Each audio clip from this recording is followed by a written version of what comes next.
Hello, imagine you are walking into a casino. A huge, beautiful, glittering casino called the World Economy. You want to play, buy chips, and place bets. But there is one rule. This casino only accepts one currency, the chips that the owner of the casino prints himself. You could be a wealthy oil tycoon, you could manufacture the world's best smartphones, or grow the most delicious coffee. It doesn't matter. To buy something from your neighbor at the table, you first have to go to the casino owner, exchange your goods for his chips, and only then make the deal. The owner of the casino is, of course, a decent guy. He provides security and makes sure no one cheats. But he has one superpower. If he doesn't like you, he can simply snap his fingers and your chips turn into a pumpkin. Or he can just ban you from entering, keeping your money locked in his safe. For a long time, everyone was okay with this. But at some point, the biggest players at the table looked at each other and thought, why do we need this middleman? Why can't we play with our own chips?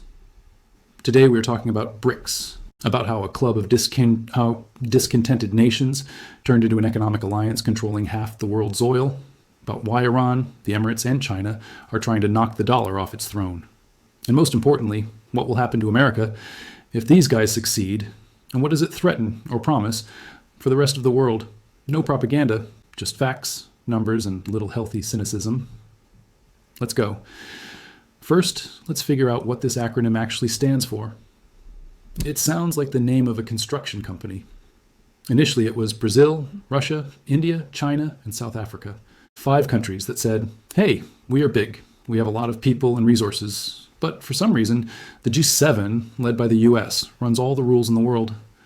For a long time, Brics was like a high school reunion. Once a year, the leaders gathered, took nice photos, shook hands, drank tea, and went home. Western analysts laughed. What do communist China and democratic India have in common? They can't even agree on where their border is. And that's true. Jokes aside, these countries have plenty of contradictions. However, recently an event occurred that changed everything. Brics announced a massive expansion. Heavyweights like Iran, the UAE, Egypt, and Ethiopia joined the club. Why is this important? Because now it isn't just an interest club. Now it is the gas station owners club. With the addition of new members, Brics controls over 40% of global oil production, and a significant portion of the world's gas reserves. They also produce the lion's share of food and metals. Suddenly, the photo op turned into the board of directors of planet Earth. And the main goal of this board is written in fine print in every one of their statements: de-dollarization. To understand why Brics wants to move away from the dollar, you have to understand why the dollar became king in the first place. Do you think it's because it's green and pretty? No. It's because of a deal the US made with Saudi Arabia half a century ago. The scheme was genius in its simplicity. The US told the Saudis, we protect you with our military power, and you sell oil only for dollars. The Saudis agreed. This created an infinite demand for the dollar. Look, France needs oil. France has euros, but the Saudis don't take euros. So France first needs to buy dollars and then use them to buy oil. China needs oil? Buy dollars. India? Buy dollars. This allowed the US to do what no other country in the world can do: print money in unlimited quantities without getting wild inflation at home. Because these printed dollars don't stay in America, they fly around the world, settling in the reserves of other countries that hoard them to buy energy resources. This is called exporting inflation. America prints, buys goods from all over the world, and the devaluation of the currency is spread like a thin layer across the entire planet. Convenient? You bet. It's like having an unlimited credit card that your neighbors pay off. But any monopoly eventually starts to annoy people, especially when the monopolist starts using their currency as a weapon. The turning point happened not too long ago: sanctions. When the US and Europe froze Russian reserves about $300 billion, the world shuddered. It doesn't matter whose side you are on in the conflict. We are talking about money right now. Financiers in Beijing, Riyadh, and Brasilia saw a simple fact. Wow, it turns out our money in American banks isn't actually our money. It's money we are allowed to use as long as we behave. Trust is the foundation of currency. If you keep your savings in a bank that can lock your account for bad behavior, you will start looking for another bank, or you'll buy a safe and keep gold at home. That is exactly what Brics countries started doing. China began dumping American bonds. Central banks around the world started buying gold at record rates, something not seen in 50 years. And then, the new Brics members, Iran and the UAE, stepped onto the stage. Iran has been under sanctions for a long time and knows how to live without the dollar. The UAE is the financial hub of the Middle East. Together with Russia and China, they began building a system where oil can be bought for yuan, rupees, or dirhams. Imagine the face of an American official when he learns that China bought Saudi oil for yuan. It's as if someone in that casino started playing with buttons instead of the house chips. Okay, saying we will ditch the dollar is easy. Doing it is hellishly difficult. The dollar is convenient. It is everywhere. All systems are tuned to it. What does Brics propose? First, trade in national currencies. Russia sells oil to India for rupees. China sells machinery to Brazil for yuan. It sounds great, but there is a catch. And here I will add a fly in the ointment. A real-life example. Russia sold a lot of oil to India.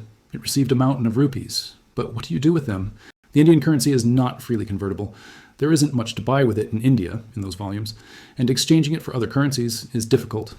As a result, billions of dollars worth of rupees just got stuck. This is the main problem. The dollar is universal.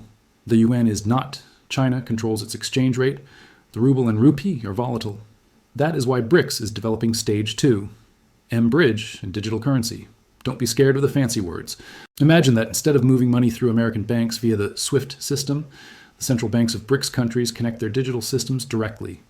You send a digital yuan, and it instantly turns into a digital dirham, without a bank in New York involved, without commissions to Uncle Sam, without the risk of the transaction being blocked.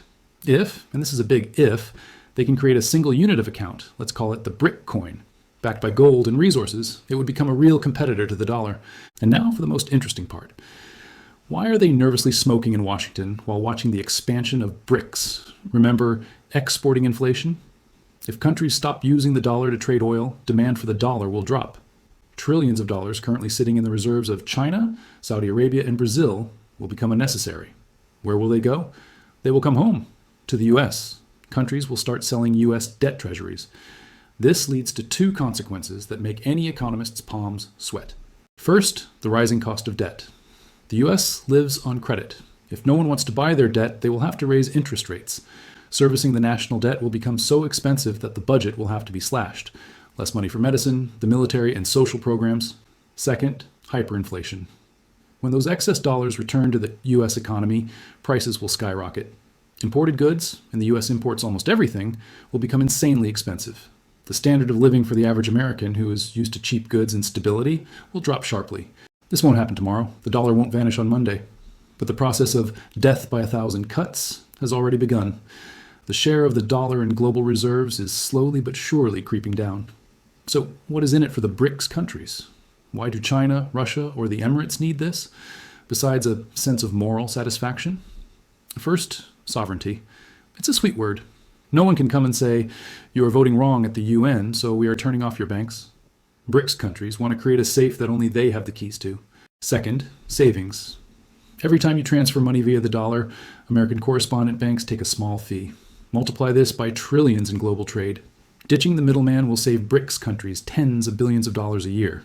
That's money that can be spent on roads, schools, or, let's be honest, another palace, but that is their internal business. Third, development. The new Development Bank of Brics, their version of the IMF, gives loans not based on political conditions like install democracy and raise utility tariffs, but for infrastructure projects. Want to build a bridge? Here's the money. Build it. For countries in Africa and Asia, this is much more attractive, but to avoid painting a utopia where Brics has won and is dancing on the ruins of the dollar, let's turn on reality mode. Brics has a huge problem: trust in each other.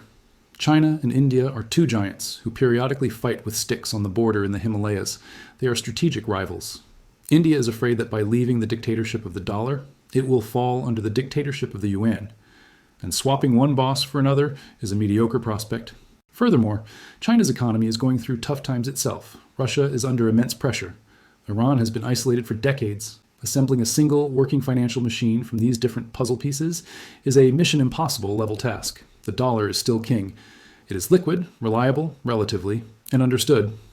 Investors run to the dollar in panic, not to the yuan. To displace it, Brics needs to offer something not just different, but better. So far, they are just offering different. So, let's summarize. The expansion of Brics and the admission of oil giants is a signal. A signal that this old system, where one printing press determined the rules for 8 billion people, is starting to crack at the seams. Does this threaten the US with collapse? In the immediate future, no. But in the perspective of 10, 15 years, it is a threat to losing superpower status. Without the magic card of the dollar, America becomes just another country, big, strong, rich, but ordinary. And the American economy is not ready for life as an ordinary country. For For the other members of Brics, this is a chance to build a safety net. If the Titanic of the Western economy hits an iceberg of debt, Brics nations will have their own lifeboat. It might not be as comfortable, but it floats. We are living inside a history textbook. Right now, it is being decided whose portraits will be on the money in our grandchildren's wallets. What do you think? Can Brics really create a currency that kills the dollar? Or will they quarrel before they print the first banknote? Let me know your opinion in the comments. Hit like if you enjoyed this breakdown without the hysteria, and subscribe to the channel. Here, we speak the truth about money. See you soon.